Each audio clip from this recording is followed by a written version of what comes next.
নিয়মিত বাড়িতে টিভিতে এই ভিশন চ্যানেলটা দেখি আমি এবং আমার ছেলে স্ত্রী এবং বহু শাস্ত্রীজি আছেন, মহারাজ আছেন, তাদের মধ্যে কারো কারো কাছে গিয়েছি। আজ বাজারে আমরা অনেক জ্যোতিষী দেখতে পাই, তান্ত্রিক দেখতে পাই, মহারাজ দেখতে পাই। সমাজে অগণিত অসৎ জ্যোতিষতান্ত্রিক ছেয়ে গেছে।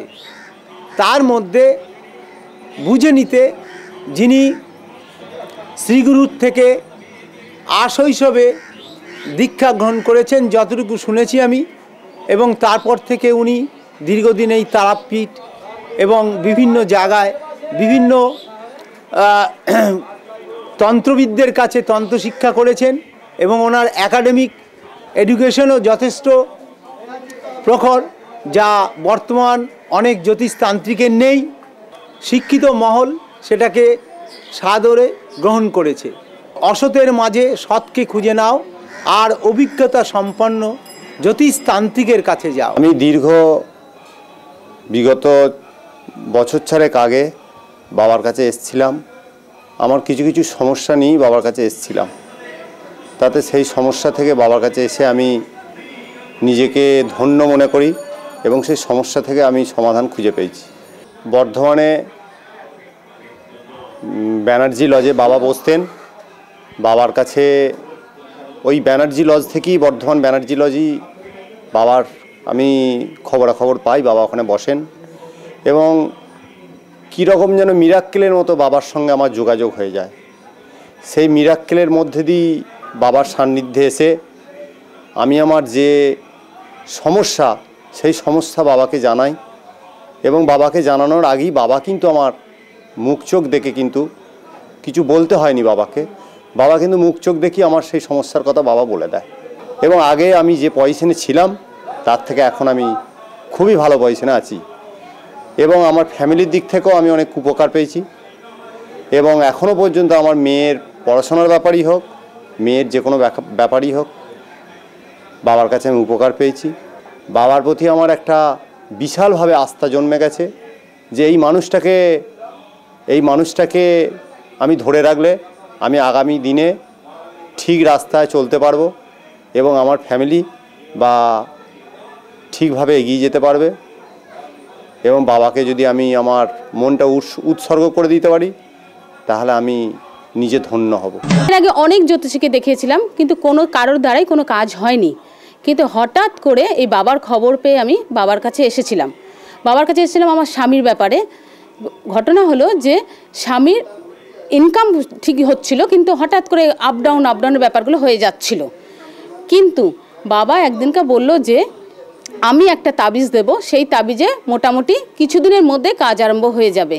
মোটামুটি সেই সমস্যাগুলো আমার এখন কেটে গেছে বা আস্তে আস্তে কেটে যাচ্ছে। এই বাবার কাছে আসলে অনেকেই উপকার পাবে, কারণ বাবার যে জিনিসগুলো, বাবার যে ক্ষমতাগুলো বাবা সম্পূর্ণ সব ভক্তদের উপরে উজাড় করে দিয়েছেন এবং বাবার কাছে এসে আমি অনেক উপকৃত হয়েছি। বাবার পরিচয় 2 বছর আগে, অর্থাৎ 2012 সালে। ওই সময় আমি এই চাকরির জন্য বিভিন্ন পরীক্ষা দিচ্ছিলাম, ঠিক মতন সাকসেস হচ্ছিল না। নিয়ে আমার ডিপ্রেশনও ছিল এবং একটা হতাশার মধ্যে ছিলাম। বাবার সঙ্গে পরিচয় হওয়ার পর এবং বাবা আমাকে যে উপযুক্ত কর্ম করে দিয়েছিলেন, তারপর 3 মাস বাদে আমার যে চাকরির পরীক্ষায় উত্তীর্ণ হই। আমার ব্যক্তিগত মত হলো, আমি আগেও 2 একজনের কাছে গেছিলাম, কিন্তু ওনার মতন প্রকৃত সৎ এবং সাধক মানুষ দেখতে পাইনি।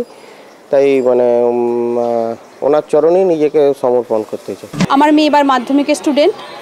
ওর শারীরিক অবস্থা খুব একটা ভালো যায় না, মাঝে মাঝে অসুস্থ হয়ে পড়ে। লেখাপড়া মোটামুটি ভালোই, কিন্তু ইদানিং দেখছি একটু যেন কনসেন্ট্রেশনের অভাব। তো সেই জন্যই এসেছি বাবার মুখে ওনার নাম শুনে আরও। তো কালকে ওনার সাথে আমার দর্শন হয়েছে, ওনাকে দেখে আমার এত ভালো লেগেছে। ওনার প্রতি একটা আলাদাই শ্রদ্ধা নিজের থেকে এসেছে। তবে উনি আমাকে দেখে যে কথাগুলো বলেছেন আমার ব্যাপারে, আমার স্বামীর ব্যাপারে, আমার সন্তানের ব্যাপারে, সেটা শুনে আমি আশ্চর্য। কেন এই কথাগুলি উনি কিন্তু ওনাকে কিছু না জানানোতেই উনি বলেছেন। তবে ওনার দর্শনেই আমি ওনার ভক্ত হয়ে গেছি। আমার ব্যবসা খুবই লসে চলছিল এবং প্রচণ্ড আর্থিক কষ্টের মধ্যে দিয়ে আমি যাচ্ছিলাম। মহারাজের কাছে যোগাযোগ করার পর তার নির্দেশ মতো কবচ ধারণ করে আমি বর্তমানে অনেক ভালো আছি। মহারাজের সঙ্গে আমার গত 6-8 মাসের আলাপ, হ্যাঁ। আর মহারাজের থেকে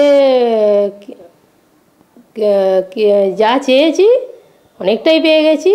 আর মহারাজের সম্বন্ধে কিছু বললে কম বলা হবে, সে বিষয়ে আমার কোনো নেই, সন্দেহ নেই। আমার প্রচুর যেগুলো শত্রুতা ছিল তা থেকেও উনি আমাকে উদ্ধার করে দিয়েছেন। ব্যবসা আমি ভালোভাবেই চালাচ্ছি। আর আমি একটা বাড়িও করতে পারছিলাম না, উনি বলেছিলেন যে 14 সালের মধ্যে তোর বাড়ি হয়ে যাবে, গৃহপ্রবেশ হয়ে যাবে, এটাও বলে দিয়েছেন। তা বাড়ি অলরেডি আমার কমপ্লিট হয়ে গেছে। আর আপনারা যারা আসবেন ভরসা আর বিশ্বাস নিয়ে আসুন, ফল অবশ্যই পাবেন। আমি বাবার কাছে যখন প্রথম এসেছিলাম যেই সমস্যা নিয়ে, সেই সমস্যা আমার মিটেছে। আমার সন্তানের দিকেও ভালো হচ্ছে, আমার কাজকর্মের দিকেও ভালো হচ্ছে। বাবার আশীর্বাদে, বাবার কৃপায় সর্বকিছু ভালো হচ্ছে। তো 15 জুলাই আমার ভোট ছিল, তো ভোটে আমি ক্যান্ডিডেট হয়েছিলাম। আর 1 জুলাই আমি বাবার কাছে ফার্স্ট যাই, যখন কোনো পদ পাচ্ছিলাম না, খুব মাথায় টেনশন ছিল।